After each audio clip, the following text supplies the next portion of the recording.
guys. Hi, guys. Welcome, everyone, to the Dr. Roz Show podcast. Tonight, we are talking about having our political seat at the table.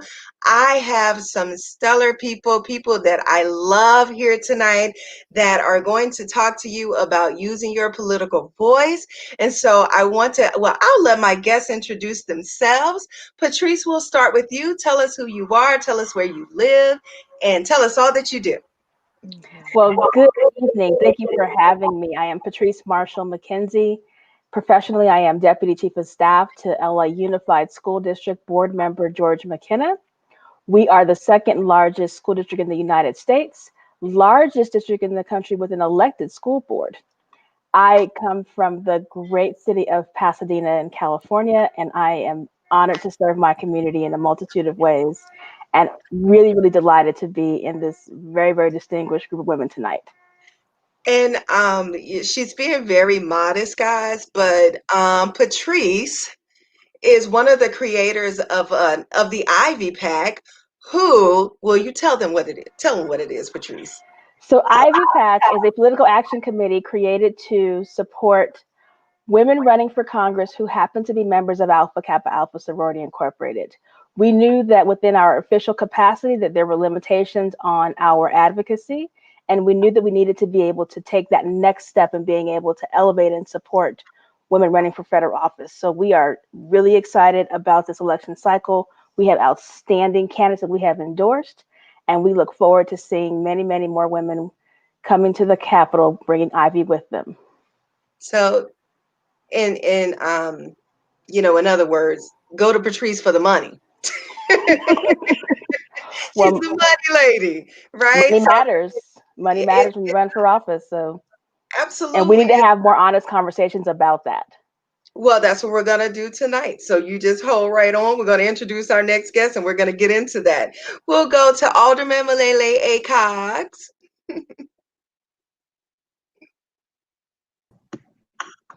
Thank you. I first want to say thanks, Roz, for having us. I love you. We met back at Fisk and we became sisters. And I'm so glad to be sharing the stage with Malia, another one of our Fisk guys, and you too, Patrice, to talk about a serious issue. I am Alderwoman Milele A. Coggs. I represent the 6th Automatic District in Milwaukee, Wisconsin.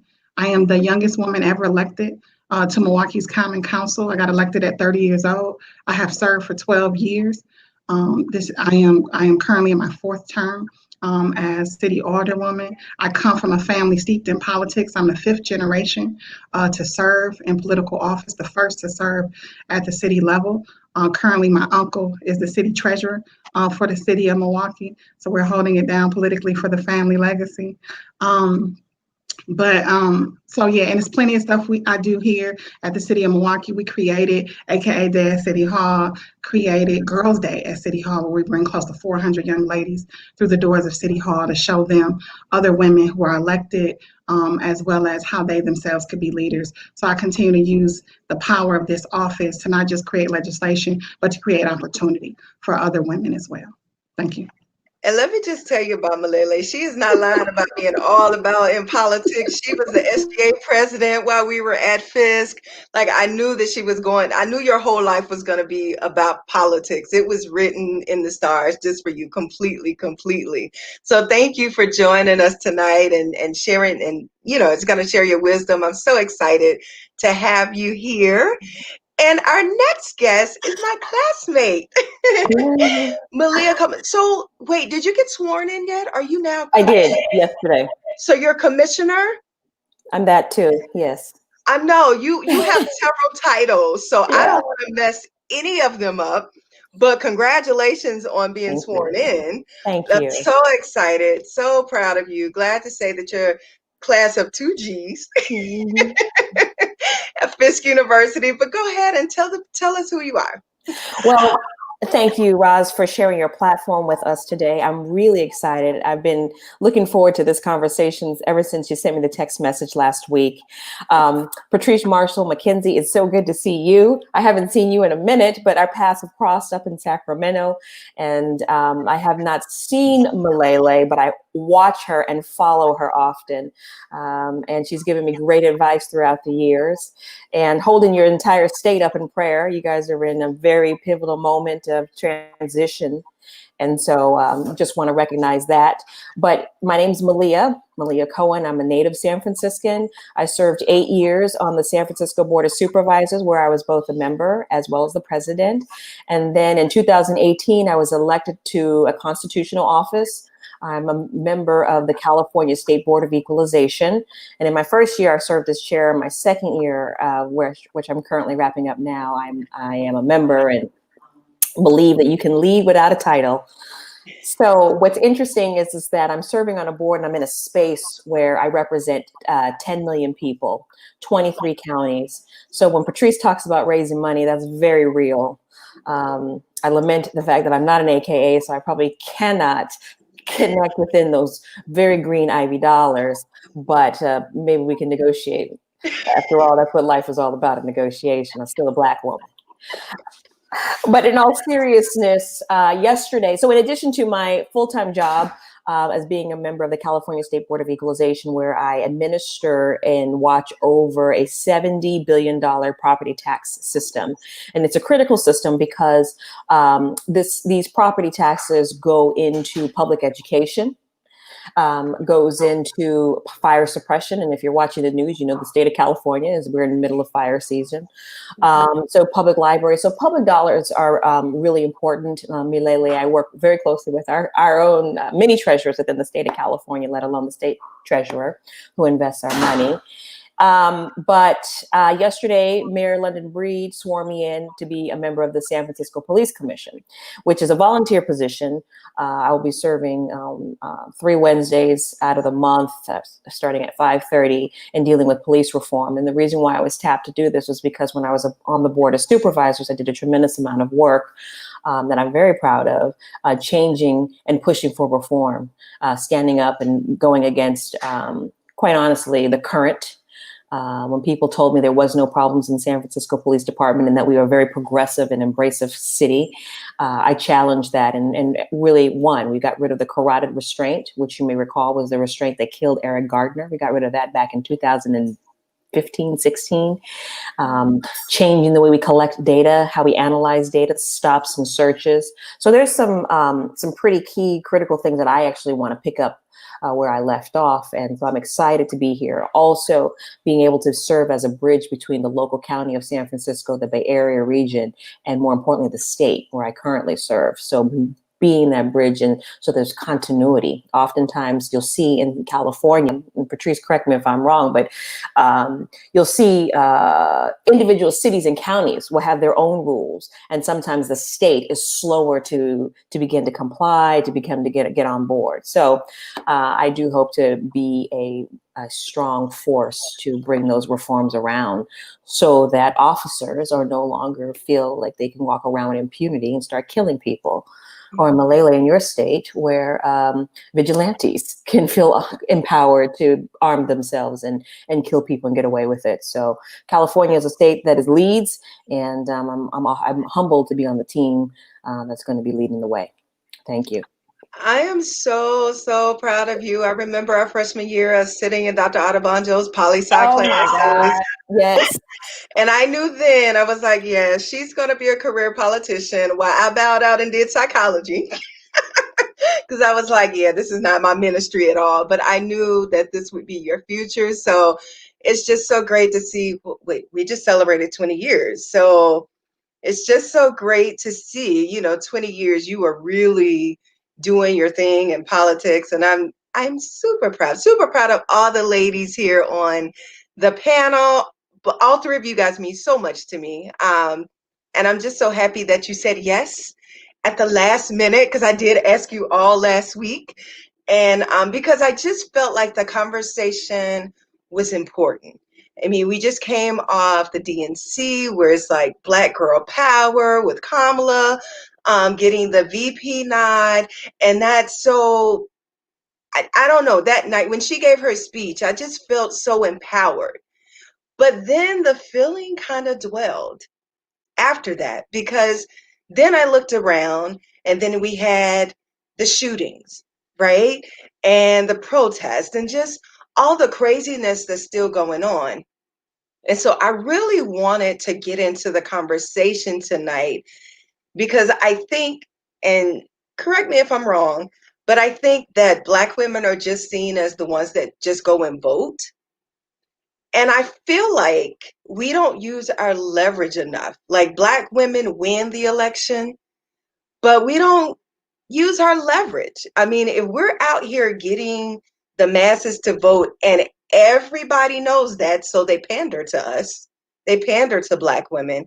If we're doing that, then how can we use our political voice? And I just want to let our guests know that are watching with us tonight, if you have questions for any of our guests, go ahead and put them in the chat box and I will read them off and we'll do Q&A after we have our discussion.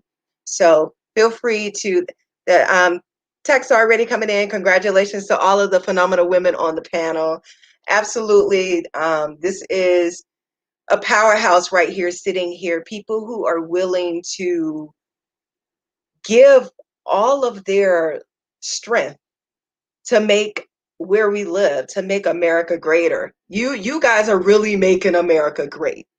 So with that, Milele, Alderman Milele, I really want to come to you and what is the vibe right now in your state? There's so much that's going on. How are you, as someone who's in office, how are you handling all this? And what advice do you have for us that feel powerless in situations like this? It's very scary.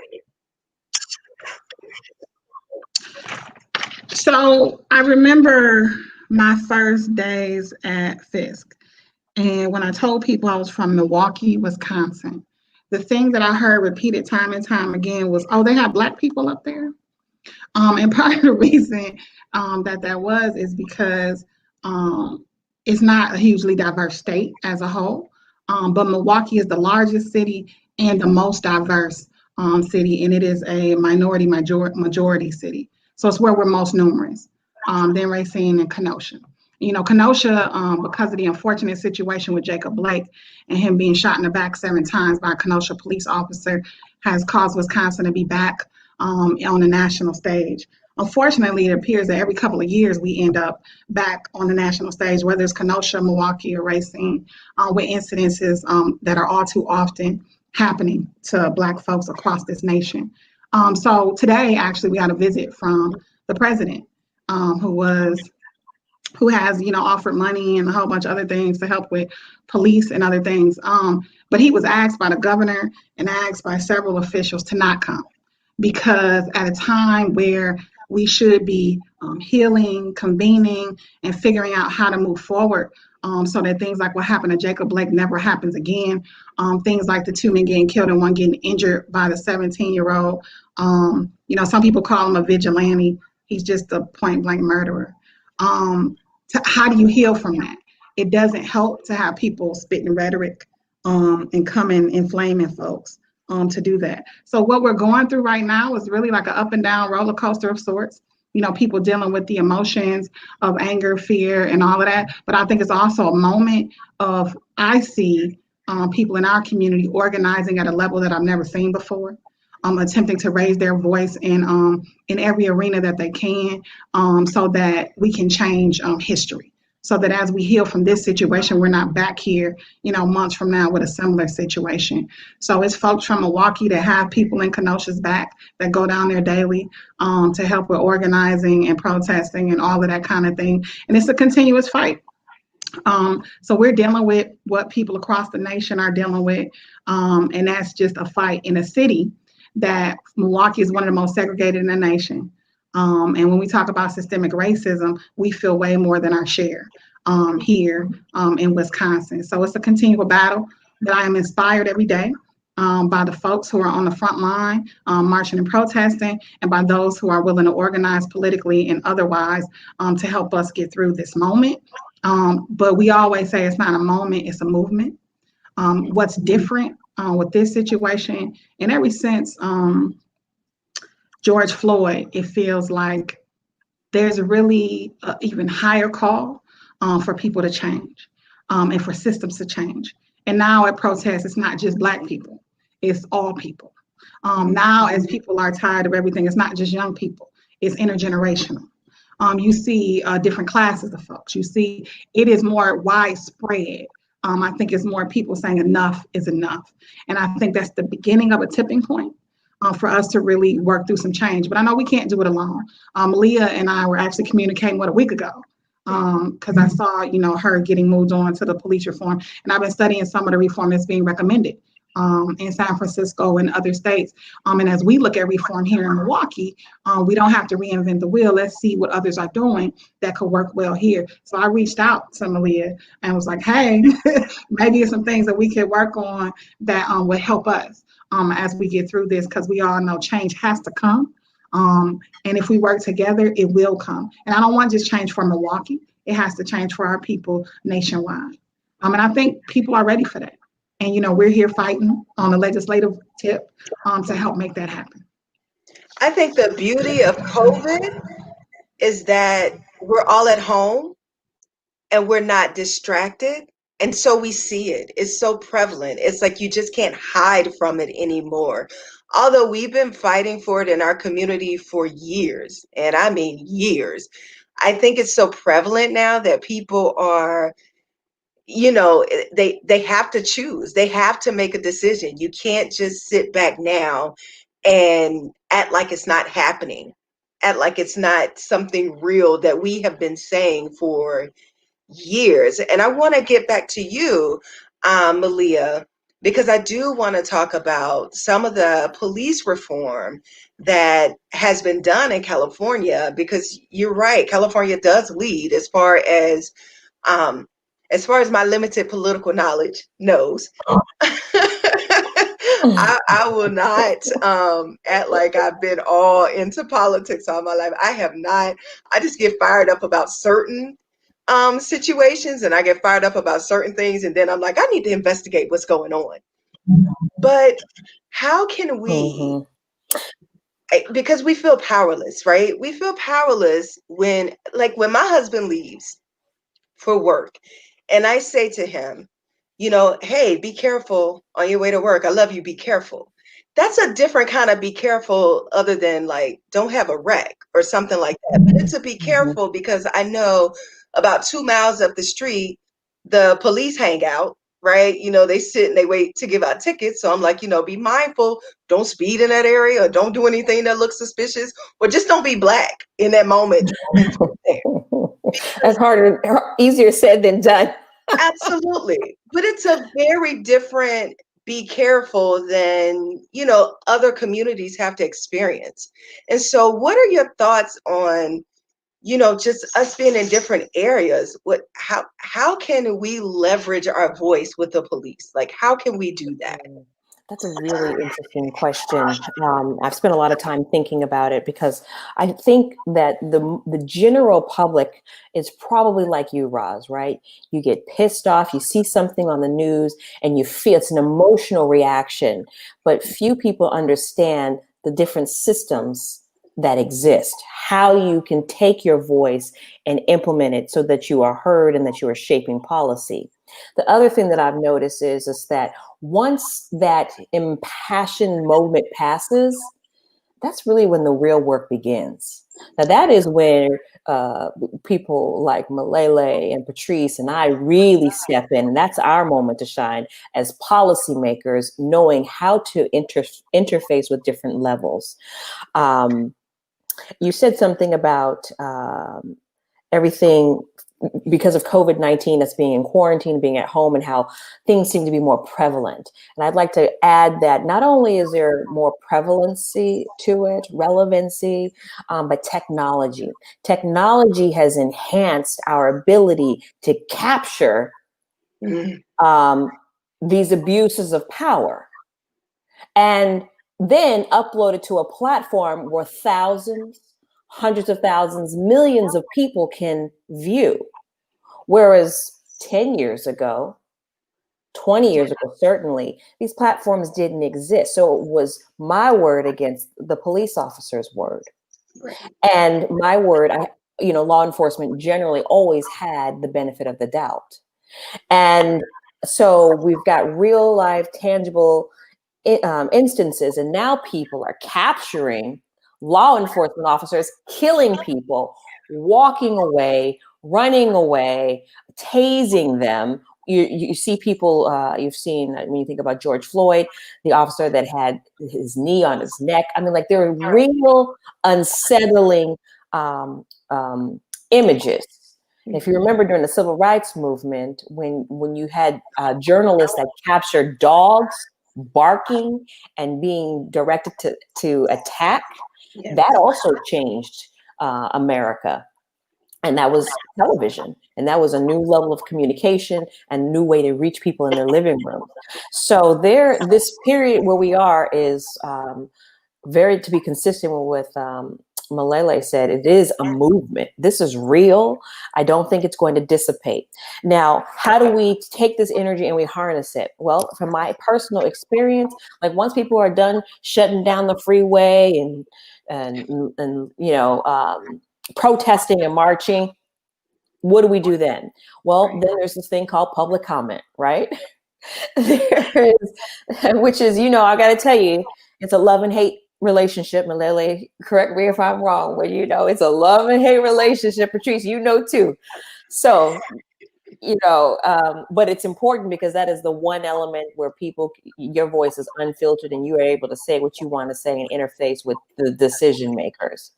Now, I have a master's degree after Fisk, where I studied political science with you.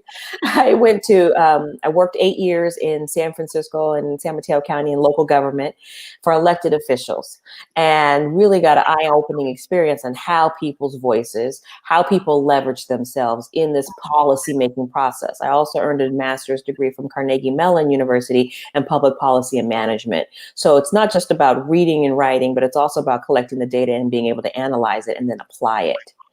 What I always say is that legislation and policy is dynamic and fluid, meaning that what we produce and what we're putting forward today may not be able to be sustainable in 20 years forward, but it is a guide, a benchmark, and it helps us continue to move forward. So you don't have to necessarily know how to introduce legislation. We got lawyers that write it for us. But what everyday people can do is they can take a petition. Petitions are very popular. You can meet with your alderperson, your supervisor, your city council person, your board of education rep, whomever, whatever the field is, meet with them, talk with them about your ideas. And my advice is that you want to come not as a lone voice, but bring some allies with you, because when you have that allyship, it brings a stronger sense that we're addressing a need that entire community is feeling.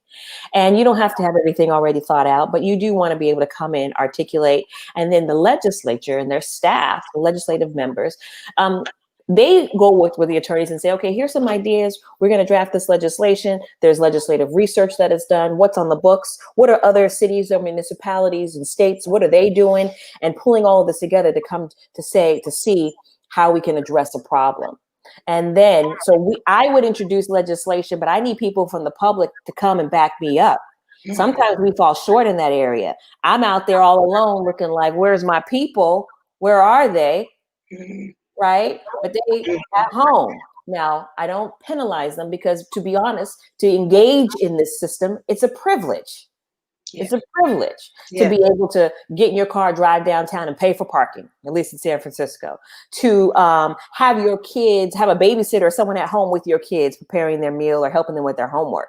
So there are some real barriers to entry to interfacing in this system. And I think that's why it's important, particularly to have women, to have mothers, to have people that get it. So if you're providing childcare, that's a huge barrier that we've just already knocked down, that we can get people into the process. So public comment, writing letters, sending an email, lifting your voice is very important. And then, once the legislation passes, then it's the real work. Correct me if I'm wrong, ladies, but then it's the implementation. And then you start to battle mayors, and then you start to battle your assembly person or other higher ups that don't agree with you, and they put these obstacles in place. Department heads. Well, we don't do things like that. We don't normally do it like that. You know, I don't know if this is going to work. Or here's the number one kicker is how much is that going to cost? So, you know, for me, my background has really been in taxes and finance and budget. Willie Brown, a great statesman, not only in the state of California, but I think in the entire Black world when it comes to elected officials. Willie Brown he told me when I was graduating from high school and going to Fisk, he said, understand the numbers. When you understand the numbers, you'll be indispensable to whatever organization or job that you are filling. And so I really have taken that to heart and understand the numbers. So they can't bullshit me and say we don't have money in the budget, because I'll be able to look at the same profit and loss statement. I'll be able to look at the fiscal year, the forward years, and be able to look for some money and say, oh, we could squeeze some money from here. We can move this around. There's attrition rates. And so that has really been helpful for me to begin to chop down these fake arguments as to why we can't implement a policy. And to be fair, I mean, a lot of these policies have been around and been untouched for many years. That carotid restraint that I told you about, our use of force policy hadn't been touched in 20 years. 20 years before I went in and made some changes. And these were like common sense changes. Like, for example, whenever there's an officer involved shooting, SFPD is not doing the investigation. Seems like a no-brainer, right? Right. Once someone independent.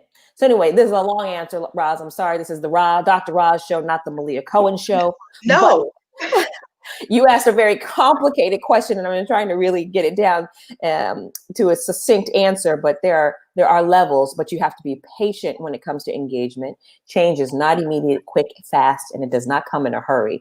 But we have to be diligent and steady as we continue to run this race. And to Malia's point, you need the benefit of that outside agitation of protest, of activism, of advocacy to couple with the inside penetration of moving the policy agenda along. And as she said, public comment is invaluable. That 2-3 minutes or whatever amount of time that your legislative body affords you to be able to lend your voice to the process is really where you have the opportunity to make a tremendous impact. It's a really, really invaluable process. And sometimes we don't always take full advantage of that portion of the process. And it's something that does not necessarily have a cost. You now can send it by email a lot of times. You can do that online. And even if you have the opportunity to go to the meeting itself, submit your comment in writing and leave, they still have to read it into the record. So there's still the opportunity for you to be able to give your voice to that process. Now, I appreciate you ladies really talking about the process because, you know, you said something really profound, Malia. If you know the numbers, then they can't BS you. And here's the reality is that, you know, finances is what really gets people going. Money rules everything. And I think that's in any industry. In any industry. And I think when you understand the finances, when you work with the finances and you catch all the BS in the finances, I think you are a powerhouse when it comes to being able to say what it is, that to be an advocate for your community and to be an advocate for your needs. And absolutely. And also I wanted to add that that's an area where we as Black people, we as women are not present. You think about how many people you know that say, I'm not good at math. Right. Well, you may not be good at math. I may not be good at math, true, geometry and algebra, but I'm good when it comes to money. Right. You can add and subtract. I can add and subtract. I know. Multiply and divide. You got it. And that's the basics. And you think about it. Think about how many of us run our household and run our own household budgets and juggling. So, I mean, there is a lot of similarity to running your household budget. Similarity. There are some differences. Don't get me wrong, because there's laws and legislation that precludes, you know, from drawing all the way down. But in the end, I would say never discount yourself. I always say, if he can learn it, I can learn it. Right. Right. I feel like as long as you are willing to learn, You can learn, which brings me to my point, Patrice, because you did a PSA on this that I just thought was so profound about encouraging women to run. Yes. And she said, listen, well, you tell us about your PSA. I don't want to spoil it. Because you'll tell it correctly. So it was on the heels of Kanye West sending that tweet that he was going to run for president. And I was just so insulted by the idea that on Saturday night, a man would decide, I'm going to run for president of the United States, 19 months after the process has began, and think there's nothing wrong with it. That I was just like, women, you can run for office if that's what you want to do. You don't need to take another class. You don't need to take another training. You don't need to take another workshop. Because as women, what do? We want to learn how to do something new.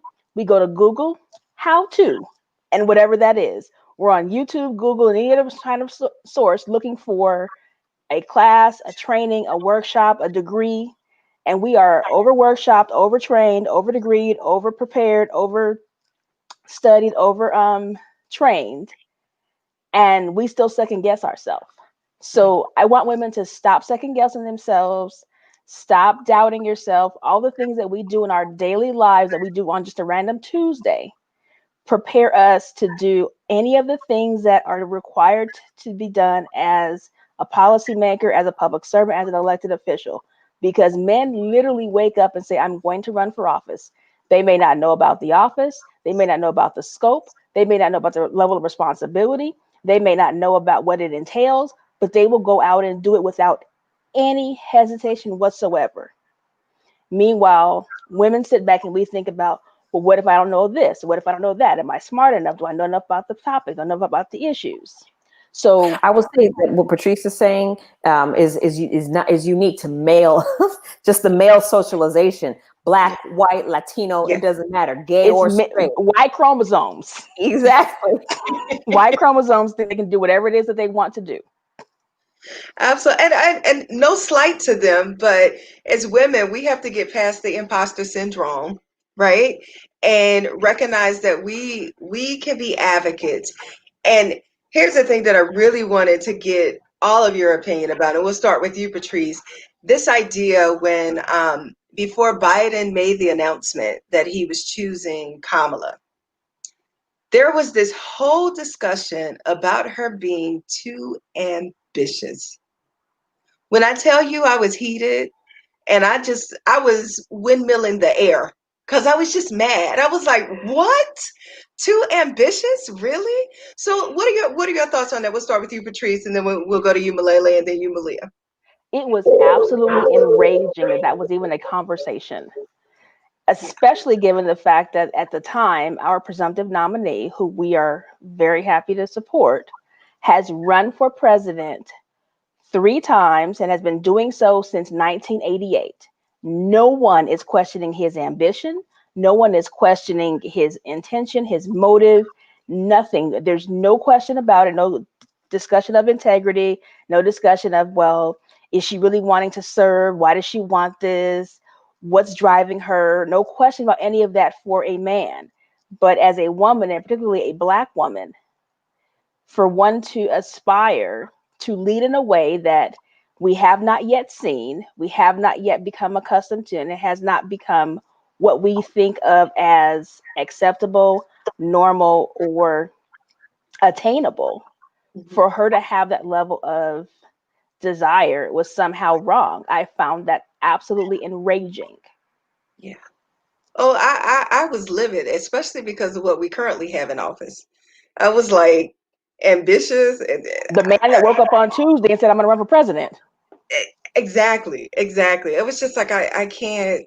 I mean, I literally was windmilling the air because I was upset, and then I was like, I'm not going to go on Facebook because I have been getting into arguments about this, and I was like, Lord, I got to protect my peace. But I was just like, it's just And some of those ridiculous conversations are not even worth having at some point. You're We right. know better. We know what women have the capacity to do. We know what greatness that lies in all of us. We know what greatness lies in women like Senator Harris. Yeah. And anyone who has reason to doubt her skill, her qualification, her record of service, and her aptitude or her ability should match what their record of service was or is in said category or area, and put it against hers and see where there's alignment, if there is any alignment or comparison. That part. Doubtful that there would be any. Absolutely. Alderman Milele, your thoughts? Yeah, too ambitious, nasty, angry, mad. We oftentimes as women, just like Kamala, get all of these descriptive words that are never used for men. Even in, even in our daily work politically, you have to walk a fine line to not be too emotional on certain issues, or be too bitchy, if you're advocating too severely for some things, in a way that men would never have to even think about, or that the public would never consider categorizing their behavior or their advocacy. But I have to say, if too ambitious, nasty, angry, mad, if that's the worst that you can say about a vice presidential candidate, then she must be doing great, and just fine. I think too often we use those kinds of words and characteristics to paint a negative picture of people that we have very little else to say about, that is negative in any way. So it just kind of shows the limitation of the arsenal that they have to use against her, that they would seek, that they would sink to that level to describe women like that. I think, though, our emotionalism, our advocacy, and our commitment as Black women in particular, as we fight politically, is something to be, to have a light shined on. It's something to be proud of, and it's something that is a power that we have, that is something good.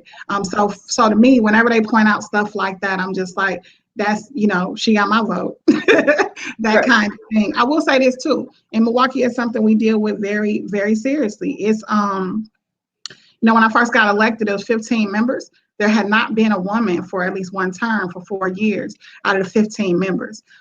In 2008, when I got elected, I was the only woman. For 8 years, I was the only woman out of 15. Our city is 174 years old. Out of the thousands of men who have served as council members, I was the 14th woman. I just got through doing a term as finance chair. I was the first Black woman ever in 174 years to serve as chair of the finance committee. And now I have 2 additional women who have joined me, but to have only 16 women ever out of thousands of members of the council, this is a continual battle for us to make sure our voice is heard and that we are represented at the table. And I can tell you, I believe that people lead as they live. So as women, there are things that we deal with and things that we face, and an acumen that we bring to the policy discussion, and to the types of policy that are taken up, that is immeasurable, that is sorely needed. And so often we have to be asked to run. I just tell people all the time, and the reason I work with so many young ladies to try to introduce them to politics is because I don't want them to wait years and years and years for something to occur and for somebody to come and ask them. We always say, take this as your ask. Think of it now, because we need you there. So maybe the next female vice presidential candidate won't be categorized as too ambitious. It'll be a line of women who could be considered for vice president or president even. I love it. Absolutely. Absolutely. Malia? Yeah, thank you. One of the things that I always talk about when I'm presenting or talking to women, I always say that ambition is not a dirty word, and encourage people to be more ambitious. I would want to note really Senator Harris's ascension. Coming from San Francisco, I got to witness firsthand. I campaigned for her back in 2003 when she was running against an incumbent. And I say that because every race that she's ever run, the odds have been not in her favor. She has always been the underdog. They've always assumed that she would underperform. And so she was the San Francisco district attorney. Then she ran for state attorney general and won. And in that race, she was running against a very, very wealthy tech, well-connected man. And then she ran for United States Senate and won. And again, the odds were against her. And now she's running for United States Vice President. And I remember talking to, being a part of a team of folks that were talking to the Biden campaign team, their Vice President Search Committee. And I was like, if you want a winner, this is where you put your money, because the demonstrated past success will demonstrate future success. And you cannot deny it. And when the odds are against you, and I assure you, every woman on this panel that has ever had to raise a dollar know that you have to work harder, twice as hard, to even get a fraction of what white male counterparts, even male counterparts will get. When you think about, I think about Patrice, I think about the heavy African-American men that are running in LA, Herb Wesson, Mark Ridley Thomas, phenomenal men, no doubt. But people are throwing money at them in a way that they're not throwing money at the women candidates. Right. Absolutely right. So that struggle is very real. That's why we need the, what is it called? The Ivy Pack. And that's why we need Higher Heights. And that's why we need many of these change of color, like these political action committees that are funding women specifically. And so to every woman that's out there that's listening, I'd say be bold, be unapologetic. Do not be discouraged, and do not listen to the naysayers and the haters that say you can't do this or that ambition is a dirty word.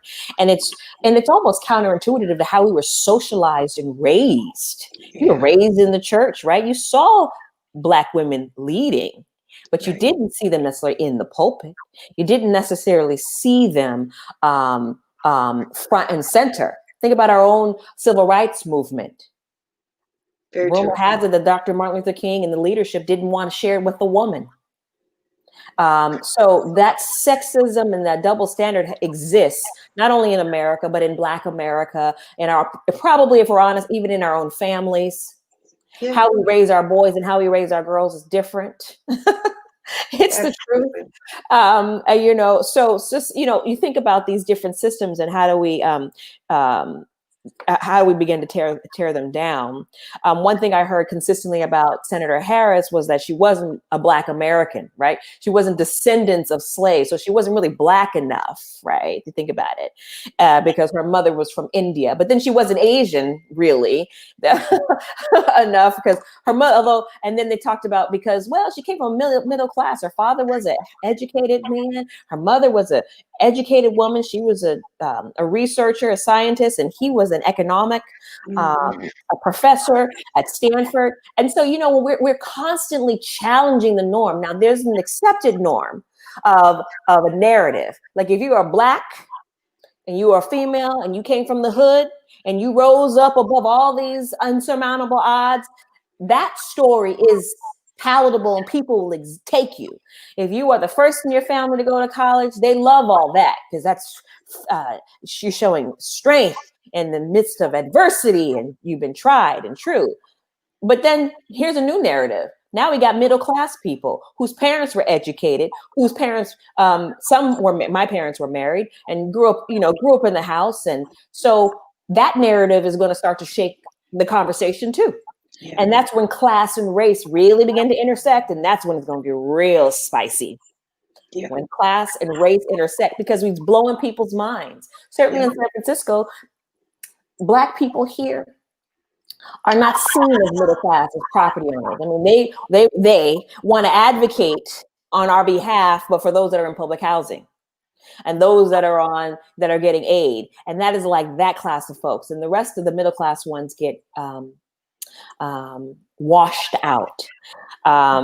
So when they talk about being an emotional being, I think about Gorsuch. Do you remember those Senate confirmation hearings? Do you remember when he was up in for the Supreme Court appointment? I mean, he just lost his mind. You see these pictures, he's screaming, veins coming out of his neck. Now, I always use that as a perfect example, a strong visual on someone who is emotionally imbalanced.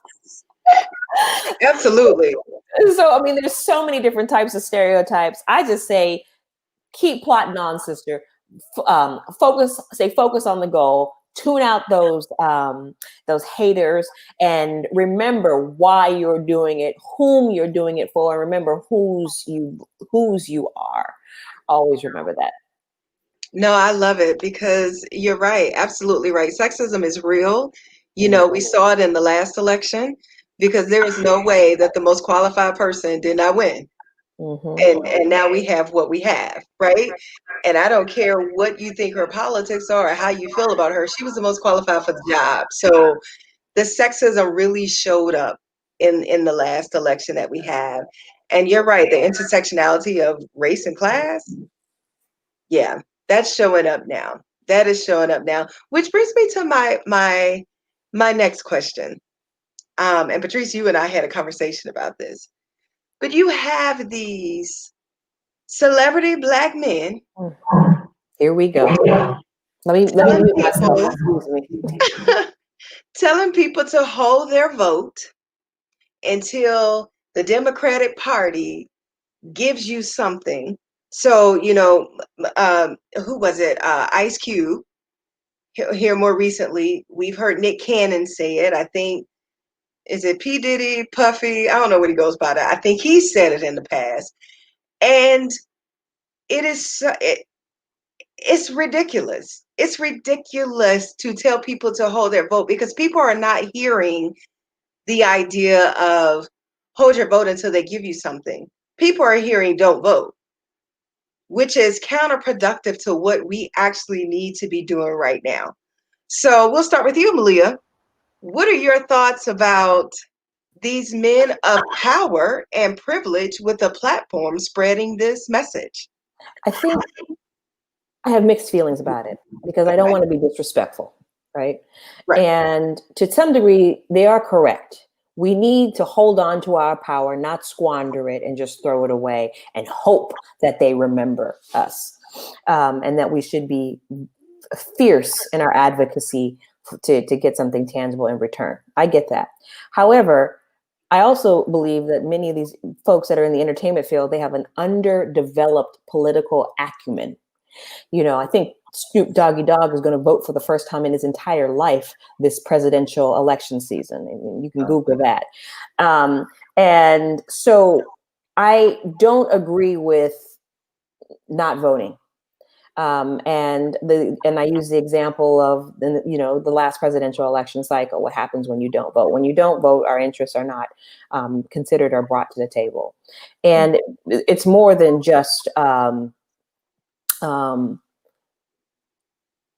not voting. Here in the state of California, there's an initiative that will restore. If you think about this, John Lewis dedicated his entire life to voting rights. And then you got these little youngsters, these kids, in comparison to this giant of a man who put his life on the line, literally time and time again, getting beat up, dogs, harassed, head bashed in, and then that's all prerequisite before he went to Congress. That's a whole nother battle. And then you got these, well-intentioned, I will be respectful, but fools saying don't vote. I just think that the level of naivete that's there. That's like saying don't fill out the census. Like, why would you not fill out the census? You need to be counted, and our communities need these resources. So those are my honest and initial unfiltered thoughts on that, Roz. No, I hear you. Trying to still be respectful, but it's like, no, that's not the message. Alderman Milele. So, I'm of a couple of minds about it. But I think that there is no level of government, whether it's federal or local, that we should be participating in without some level of expectations and demands that we have for those who are asking for our vote. I truly do believe that.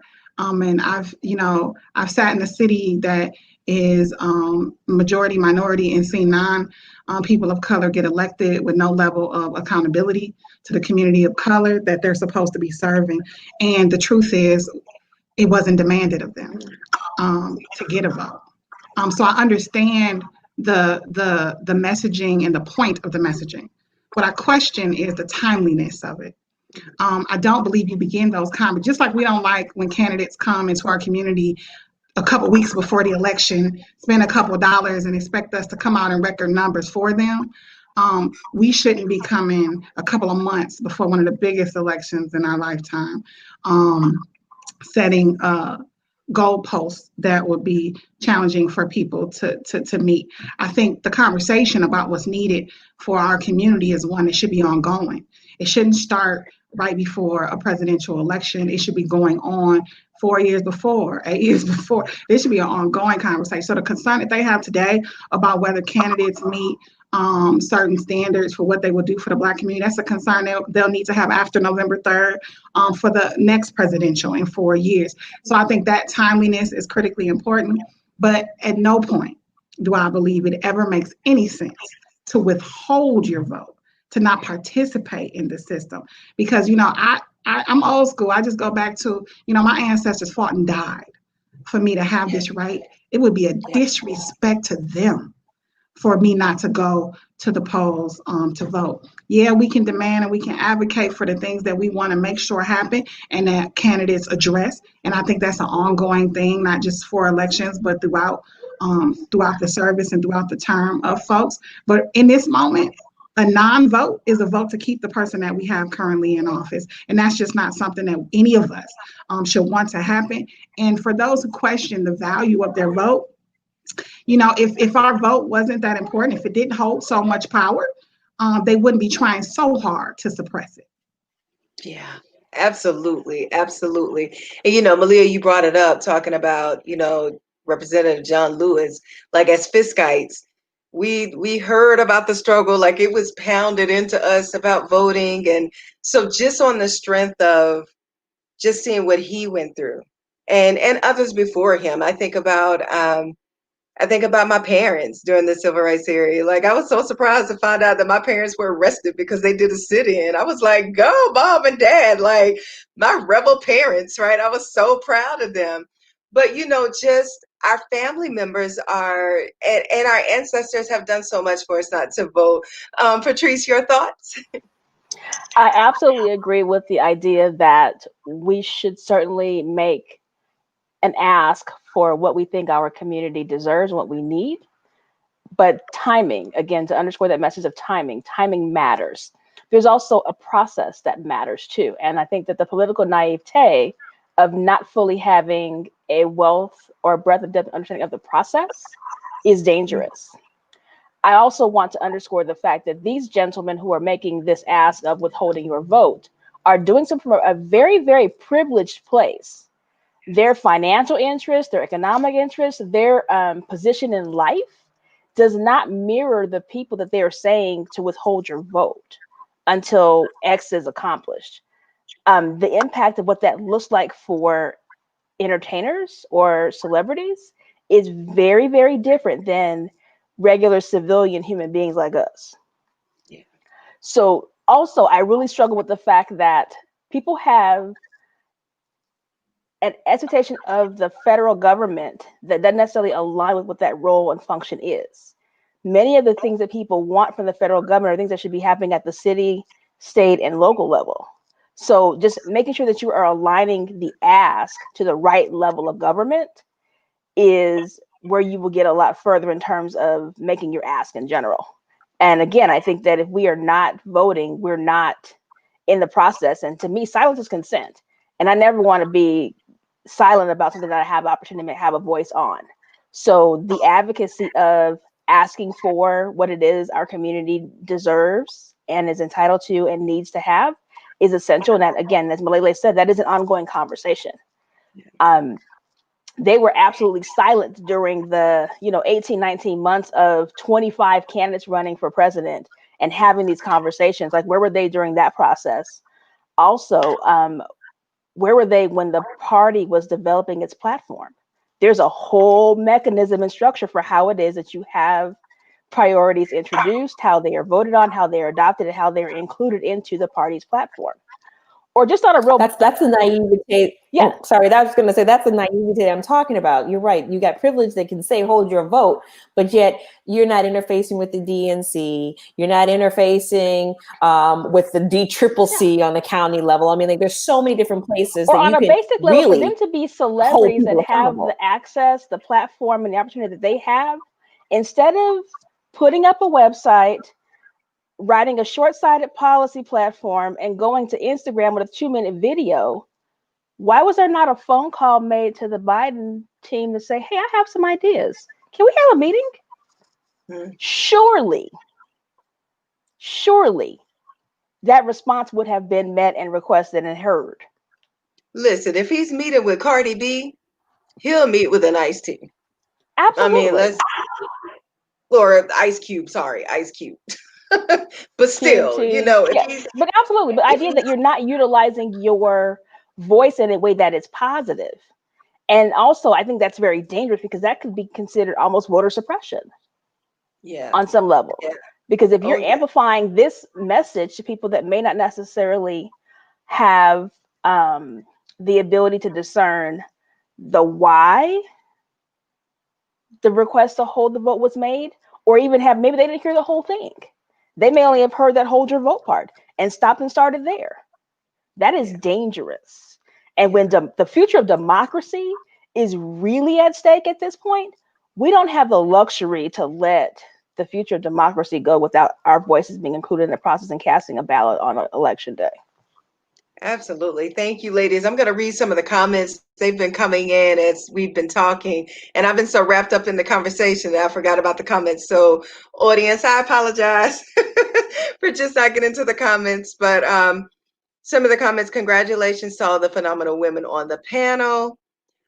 Mika Brown, our classmate, says, this is awesome. Proud to be a Fisk guy, class of 2 Gs. Christopher Franklin, another Fisk guy. Indeed, it is a movement. Kevin Thaxton, hey, Fiskites, and welcome back to the States, Kevin Thaxton. You have been serving in the military as long as we've known you, so thank you, sir, for your service. Thank you, thank you, thank you. Someone says, as the wife of a Black man with 2 Black sons, it's very different when you say be careful. Absolutely, absolutely. Kevin says that's why you're the commissioner, Malia. Erica says laugh out loud. I love it. Someone says Kanye is bipolar. That must have been when you mentioned him, Patrice. Crystal Williams says great remarks, Alderwoman Milele. She also says I agree. There is power in numbers and the pen. Great stuff, Cohen. Thanks. Thank you, Mckenzie. I agree with the opportunity to submit in-person comments. Someone says they can't even verbalize what they are asking for. Come up with a plan and work the plan. Absolutely. You don't ask spring training questions on opening day. Absolutely, absolutely. Someone says have a great upcoming Labor Day weekend. Oh, someone is saying bye. Someone is saying bye. You too. This is a wonderful, informative discussion. Thank you, ladies, for the forum.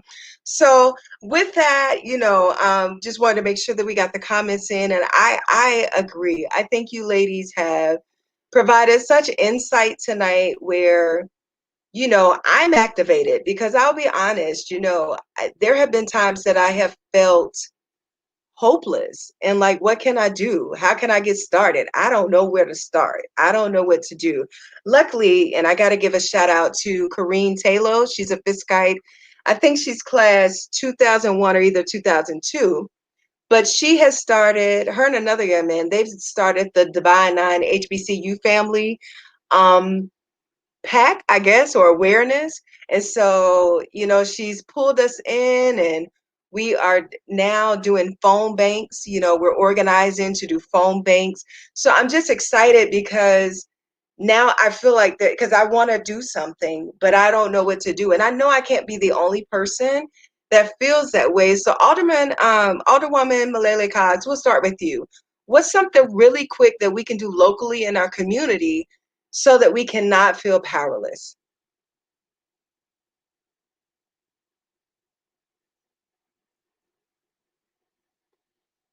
There we go. Sorry about that. I think you definitely can get engaged. I mean, for those who, are up to it, see what protests are going on in your community. And some of us that get refreshed by being surrounded by like-minded folks who want to see change. There's some great people that you'll meet out there in the field. For those who have more thoughts and ideas that could work politically to help change some things, reaching out to representatives that are aligned with your thinking and helping to craft legislation and garner support for that legislation to help make the change that we've been describing here all night. I think there is also change that could be made with conversation. Much of whether it's laws or whether it's somebody getting shot 7 times in the back, it's less about whatever policy was, and it's more about the humanity that we treat one another with. So I always challenge people to have courageous conversations with folks about the issues that we care most about. Hold close to people that you love. Be understanding for those who are ignorant, but never be faulting in your advocacy for the things that you want. I tell my colleagues all the time, we may not agree on everything, and I tell my constituents as well, but know that in every fight I am having, I am fighting for our quality of life. With all that is going on with police brutality and all, for every piece of legislation, whether it's police reform or others that we're doing, it's because we're fighting for our lives. It might not come out nice. It might be more emotional. It might be bitchy. It might be whatever, but we are in the fight of our lives. And we have to be understanding of one another in that. And I think we have to show a little bit of humanity and support for those who do it. You may not be a marcher or a protester, but you can support those who do, whether it's donating, whether it's giving food, whether it's giving advice or whatever. You might not be political, but you can support your political representatives who are fighting the fight you want them to fight. So it's a variety of things. And at the very least, you can have these courageous conversations with people to help to begin to change the hearts and minds of folks to rise up and be inspired and organized and engaged and collaborate so that we can all see the change that we know is so needed in this nation. I love it. I love it. Malia?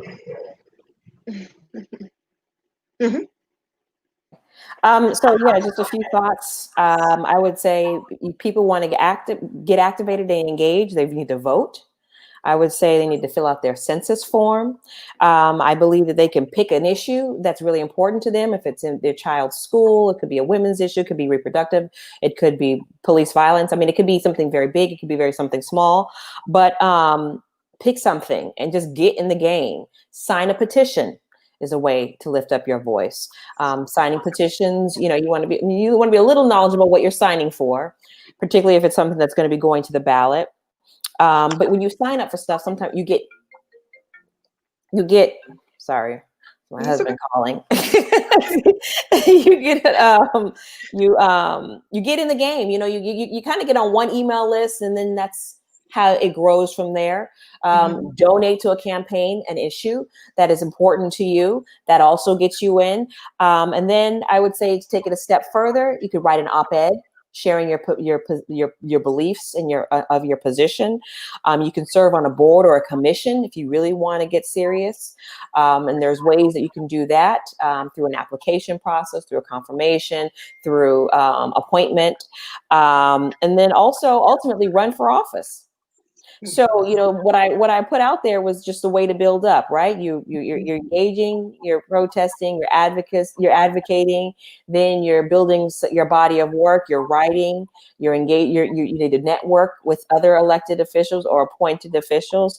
And then, you say, hey, you step up and don't be, remember to be unapologetic. Yeah, I want to serve. Yes, I'm interested. Yes. Gavin Newsom, if you would like me to fill Kamala Harris's seat for United States Senator, of course, I'm your woman. I'd be honored to serve. You don't even have to ask.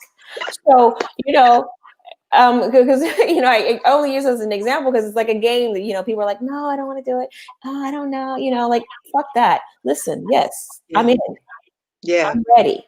So, we need to stop playing nice and get serious about our game. I love it. And I'm ready to write the letter of support. Thank you, please. I love it. I love it. I love it. I love it. Patrice, your final thoughts? I was going to say many of the things that Malia said, but I will say this. Choose a level of government, be it your city council, your school board, your county board of supervisors, your state legislature. Choose a level of government and track the issues that are passionate to you. It can be overwhelming to try to keep up with every single thing, but if you choose like one area, one issue at one level of government and follow it through at that level, it's manageable. Mm-hmm. And the other thing that I would say is don't underestimate the power of the dollars that you have to give. Everyone who is giving is not giving at the maximum level. And because you are not a max donor does not mean that your dollars do not count. I am not a max donor, just understand that. But I do believe in the value of supporting candidates whose vision and level of service align with mine, and I will invest in that. And I do believe it's an investment. I am very, very purposeful in giving my money to Black women candidates. I tell my husband he can give whatever he chooses to, but my money goes to Black women. And I may give a small amount of money every month. I treat it like my NPR membership. If they can get $20 a month, I can give this Black woman that same amount of money per month. Over the course of a year, that's $200. That fuels her, that she knows that every month she's going to have some money that comes in. So even if it's someone that you can't necessarily vote for, but you believe in them, that little bit of money is valuable to them. And I think that we have to start having conversations about the fact that we have the ability where we are without regard to our income level to be able to give money and to be a part of the process and not feel as though that is something that is only available for wealthy people, only available for certain people, only available for people that are privileged. We have the opportunity to give whatever that level is that's comfortable for you, but to be invested in supporting the people that we believe in that way, I think it's really, really important. And then the last thing I want to leave you with is back in 1970, Coretta Scott King said, "Women, if the soul of the nation is to be saved, then I believe you must become its soul." Profound. Profound. And I think as Black women, we've been doing it. I think we have absolutely been doing it. I think we have. But I absolutely appreciate you all. There was a couple of more comments that came in. I want to read those.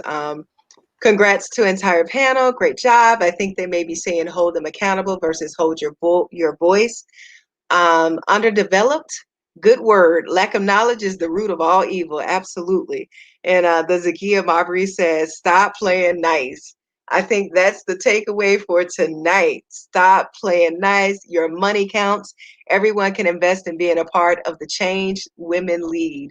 So I appreciate all of you ladies tonight. You all mean something. So you all are very dear to me in very different ways. And I just want you to know that I admire your wisdom. I admire your tenacity. I admire your ability to get up every single day and to fight for all of us. It can't be an easy job. I know it's a hard job. And this Black woman right here, appreciate you because you guys have activated me now. I do a lot of community service, but I don't do a lot of political stuff because I didn't know what to do. And I just thank you for giving me kind of a roadmap tonight on getting involved. As Patrice was saying, it doesn't matter how much you donate. The Biden-Harris campaign asks for $3, $12, $7, $8. And I find myself giving it because I'm like, oh, they need it. Like, we got to get her through because that's, we just got to get her through, so I think, putting it in a simplistic way such as that, Patrice, makes it a little bit more palatable for people to give. And I think that is, I think that's priceless. I have one more question before we end the night. I would like for each of you to tell everyone here that's listening how to get in touch with you, how to follow you. So Patrice, we'll start with you. Robin says, let's show our appreciation with some cash. Absolutely, absolutely, absolutely. Robin's another Give way. mine to Black women candidates. Yeah, absolutely, absolutely, absolutely. Black women candidates running for office need the money more than I do. So Patrice, but you can find me on Facebook at Patrice Marshall Mckenzie. I am on Twitter and Instagram at Patrice M like Mary 08. And how can we give to the Ivy Pack for all the sores that are on here today? The Ivy Pack takes money from anybody who wants to give. Money is green and it can come from anybody who wants to give. You can go to ivypack.org and hit the donate button. Awesome. You can Awesome. also follow us on Facebook, Instagram, and Twitter at IvyPack. Thank you, Patrice. Thank you, Patrice. Malia, Commissioner Malia.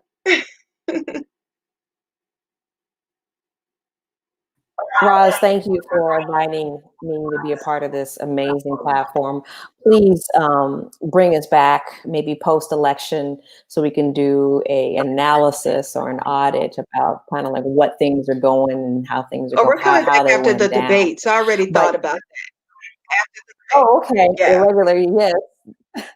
I can be found on Facebook, on Twitter, and on the Instagram at Malia Cohen, Malia Cohen. Basically you can put the name Malia Cohen in the Google search engine, and my contact information comes up. And to donate, you just reach me on any one of those platforms, and I will send out the donate link. But we're constantly building, we're constantly fundraising, and in this new era of being online, it really has changed the game and how we run. I mean, I'm up for re-election in 2022, but I got to tell you, and this is a mistake that I made when I was a new elected. You're constantly raising money. You never stop, because it doesn't even just stop with you. I may be running for myself, but you're right. You're also raising money for causes that are important to you, nonprofit organizations that are important to you, candidates such as the Biden-Harris campaign. So you never really stop at all raising or asking for money. And I think that women, we need to get not only get serious about running for office, but also contributing, and not leave it to just the our allies and to the men out there to make these investments. Thank you. And not being afraid to ask either. That's right. No, So I got to give a shout out to Kevin Thaxton, who's been a faithful donor of mine and contributor since day one, as have you, Roz. Thank you very much. love you. Love you. And Milele, how can we get in touch with you? So on Facebook, I'm Alderwoman Milele A. Coggs. On Twitter, I'm Alderwoman Coggs. On Instagram, I'm Milele_Coggs. And for donations, I'm Milele Coggs. If you go to ActBlue, you can find me under Milele Coggs and contribute there. But I have to say, I'm lucky enough to be able to run races at a fragment of the cost, just because of the level of grassroots support that I often get. So even if people are not able to give financially, which I would hope people do, I think the greatest gift you can give for me is your time. And I think that for those who don't have the money, giving up your time to candidates, to campaigns, and to issues, I think is critically important and is just as valuable, especially in times like these. So if you don't have money to put through ActBlue or through any of our platforms, you definitely can find some time for yourself to be able to contribute to all of these things. And you can encourage others to do the same. There's a lot of power in people. And for most of us as Black women and as Black people, the elevating office is the people power that usually gets us through. No, I love that, because, if financially, if you're not in a place, then your time is more valuable, because somebody has to answer the phone, somebody has to send out emails, somebody has to do some of those administrative tasks. Volunteering in that way. I'm a huge proponent of volunteering. So, and to put it in a practical sense, Roz, those are the things you might ordinarily have to pay somebody to do. So if people can't put money in, they could save you from having to spend that same amount of money that they could have donated. Absolutely, absolutely. I know the hour is getting late, but one more question did come in. People type the question. I do want to get to it. And so maybe like a 1-minute answer from each. What factors do you all believe have contributed to the rise in Black women running for, especially this election cycle, winning seats of power in public office? Good question. I'll jump in. I think that there's a lot of organizations that are focusing on getting women to run for office. In the state of California, we've got Emerge California, which is then morphed into Emerge America. Education trains Democratic women to run for public office. And that was started, I think 15, 18 years ago. So although we are manifesting, and you see the fruits of the hard work of the foremothers before, for many years ago when it was not popular. So that's what you see today. You just see the manifestation. And then once you start winning races, other women are like looking around like, oh man, if she can do it, we can do it. You think about Ann Richards, one of the pioneers and from the state of Texas. You think about Shirley Chisholm, another pioneer, Geraldine Ferraro. I mean, so there's some real women that are out there that were doing it when women were not doing it, but also they were winning. And now you just got more of a conglomerate of women actually winning and saying, hey, sis, come on. There's room for you at the table as well. Yeah. Patrice? I think that women have seen that their skills are transferable to public office. Public office has become more accessible, more attainable, and more tangible and more in reach than it has been in the past. And with that, I think women are definitely seeing that I can do that too. Mm-hmm. So the more and more that we see women that are running and see women that are winning, the more it becomes accessible, because you see someone who is, managing a career, managing a family, and managing to serve in public office, that becomes doable, because all the things that are typical sort of like the natural barriers that women say, well, I don't know if I can do this. I don't know if I have time, if I have, childcare, if I have the ability to balance it or fit it into my life in some way. The more that you see other women being able to do it and that infrastructure exists, it makes the office, it makes the opportunity to serve, it makes public service more accessible and attainable for women. And it also changes the landscape for opening the barrier for other women in lots of ways. Because when our voice is at the table and it's adding to conversations in ways that were not there before, issues that matter to us are present in a way that have not been, and it benefits everyone. Thank you. And Alderwoman Milele. A record number of Black women currently serve in Congress after a record number of women won nominations for the U.S. House in 2018 elections. I was reading that on the Higher Heights website, and I think, that in part was probably due to this nation seeing a woman credibly seek the highest office. So when you see that level of inspiration, your ability to run for Congress, your ability to run for alderwoman, supervisor, and all of that, it becomes more real when you see someone like you being able to, be taken seriously at a level that high. I'm sure that even Kamala's nomination for vice president will inspire many women as well. I find that politics is really personal.